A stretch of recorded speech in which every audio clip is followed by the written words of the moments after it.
This is Fors Dyad, a modular-style software synthesizer and sequencer built natively for Ableton Live and Push 3 as a Max for Live device. It runs entirely standalone and can turn your Push 3 into something that feels like a new instrument. And how that works is what I want to explore with you today.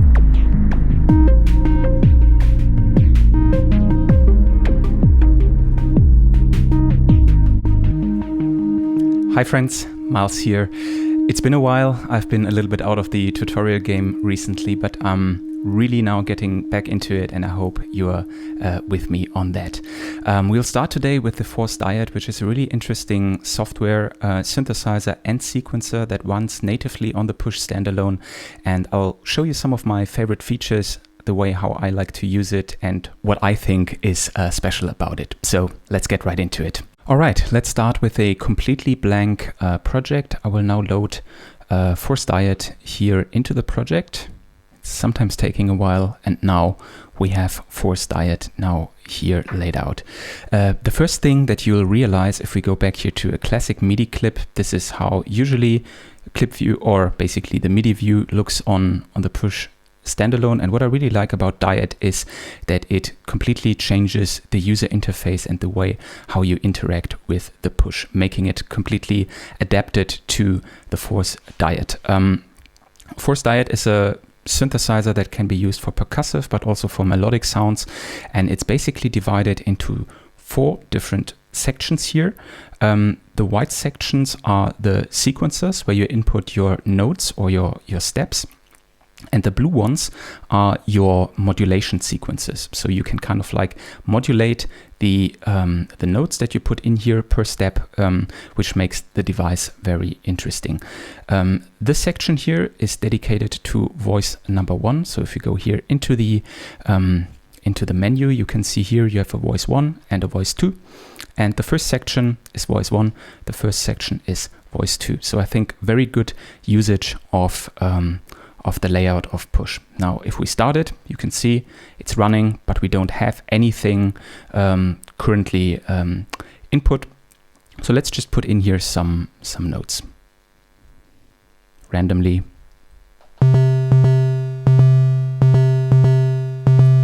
And you can already see here we have the notes going.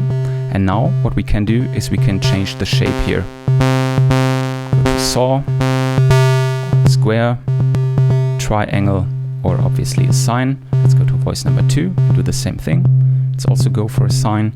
Great if we would want to start with a more percussive sound, but actually, as I want to do a little bit more melodic stuff, I'm going now here for a saw wave that gives us a little bit of richer overtones to work with. The next thing I would do, which I think is really cool about the synth, is you can set here the hertz values. But if I do that now for the 2 voices, actually it doesn't sound too bad. But you can already hear right now that the voices are not quantized to a scale. And the cool thing is it has a scale feature here, which then, if you turn the quantizer on and then set it to something like minor, you can quantize it to, for example, right now, C minor. Now, whatever I'm setting my voice, it stays in key, which I think is pretty cool. You have a couple of other parameters, like for example noise, zap, which gives you kind of like this punchy, zappy sound to create percussive stuff, decay, and distortion. You can see that you can get really crazy with that. And then you also have a filter, which I think is pretty handy if we want to work with more melodic sounds. Sweet. You can also change the velocity of the sound. If you hold the accent button and then just press sounds multiple times, you can see that it lights up fully, and then a little bit less, and then very kind of like very little. And that basically shows you that you have steps that are just very low velocity.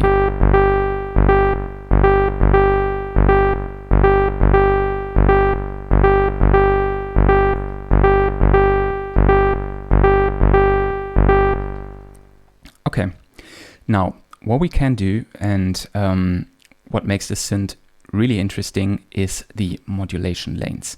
You can basically, and this is what I really like about the Push 3 integration, I can just hold a step here and you can see that the menu changes. Now I can set for this step what values I want to have here. So let's just go for the steps where we already have tricks on and just change the hertz values just to some random stuff and just see what will happen. I will mute basically voice 2 for now so that we're only hearing voice 1.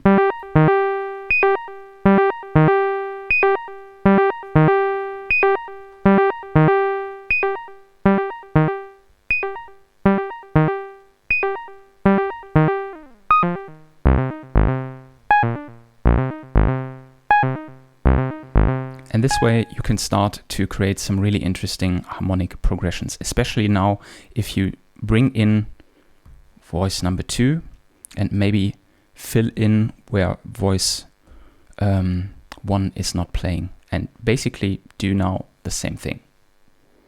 Let's do some random stuff. Here we go. Let's hear how it sounds. Okay, the decay is way too long.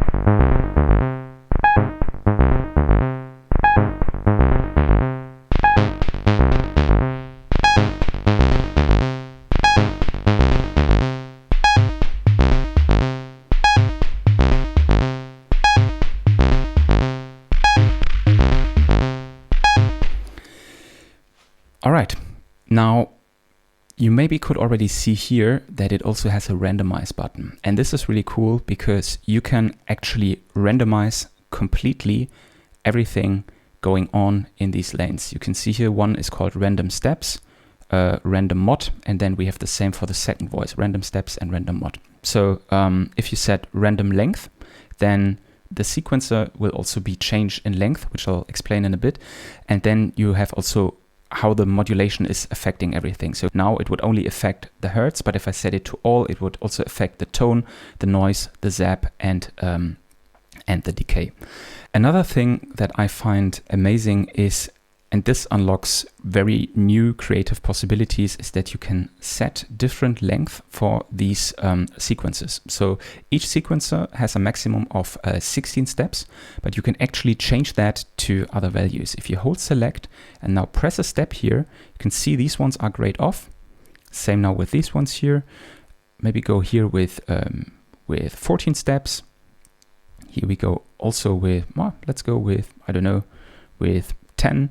And here we go with a more uneven value like this, for example. And suddenly you can see our playheads are now completely moving differently, and no note is ever modulated in the same way. That brings up very much or very many new creative opportunities. If we now randomize everything,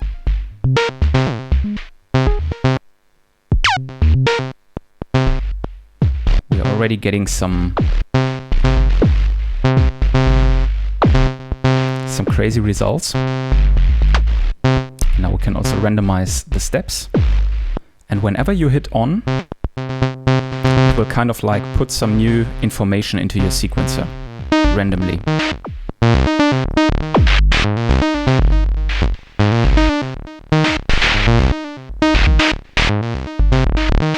Maybe let's bring down the speed of the overall tempo a little bit.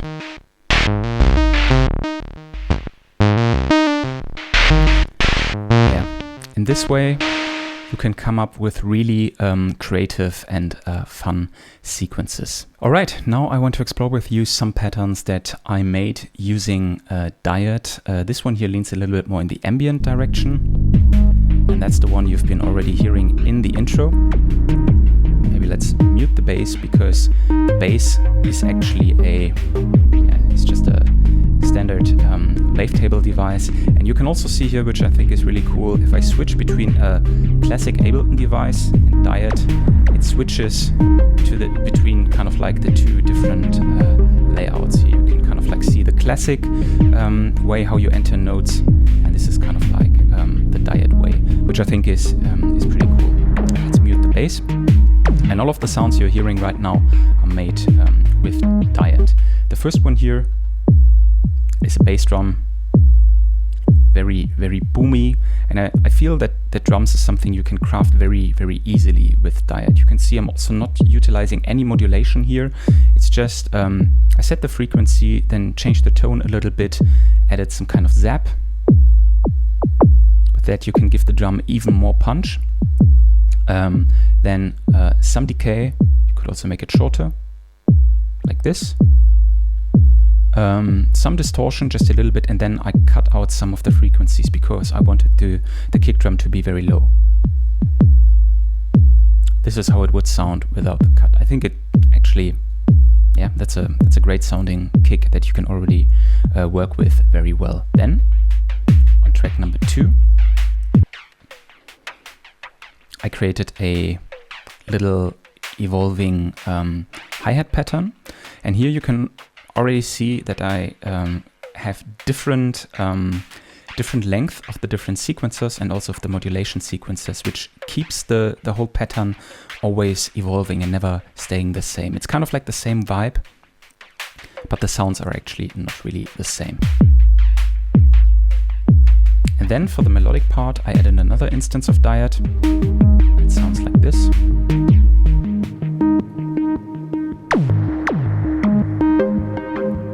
And you can already see here the playheads are moving at different speeds.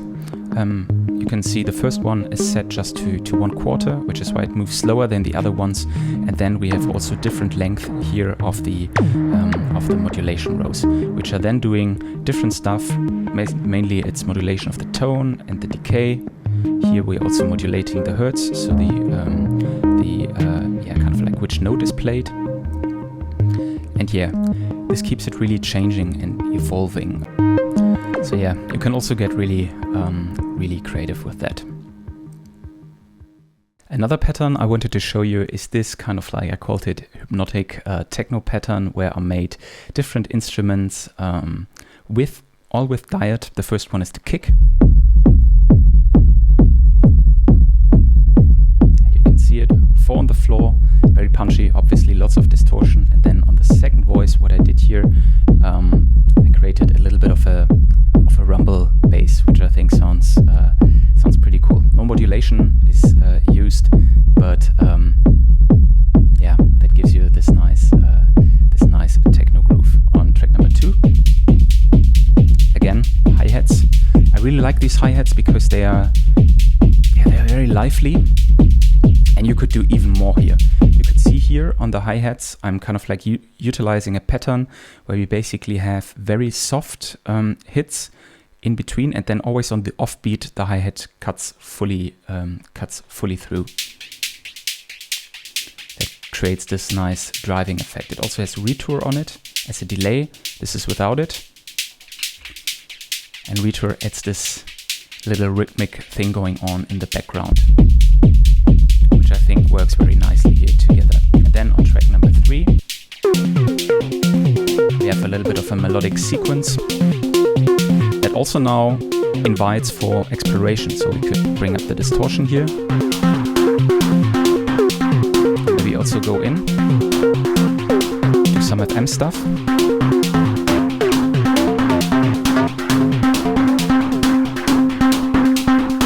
And bring back the kick.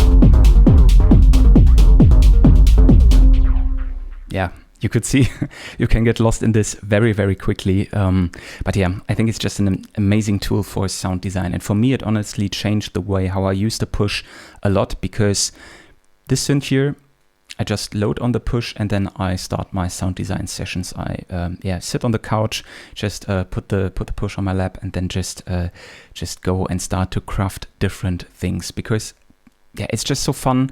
It's intuitive, and when you get creatively stuck a little bit, it always has these randomizations options here, which are really handy to give you some cool new thought starters. One last pattern I wanted to show you, which goes a little bit more in the melodic techno direction, is something I actually really like and think of turning into a full song. Let me know what you think, but it actually starts with this progression, which I think already sounds pretty incredible. Here I also used an auto filter. You can change then the value of the note, and then I can bring in a kick.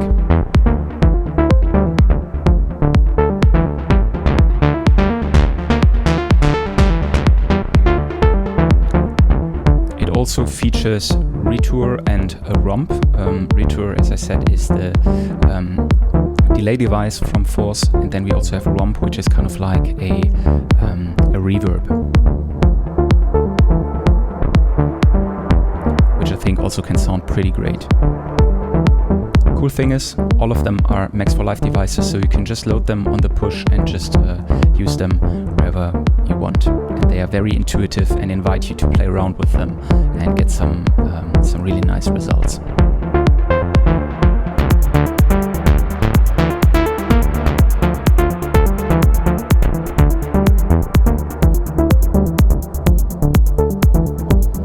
And in regards to Dyad, what's going on here, you can actually see the steps are kind of like the same, but the step count is different, which keeps this pattern always evolving, but it's always a little bit not really synced to the groove.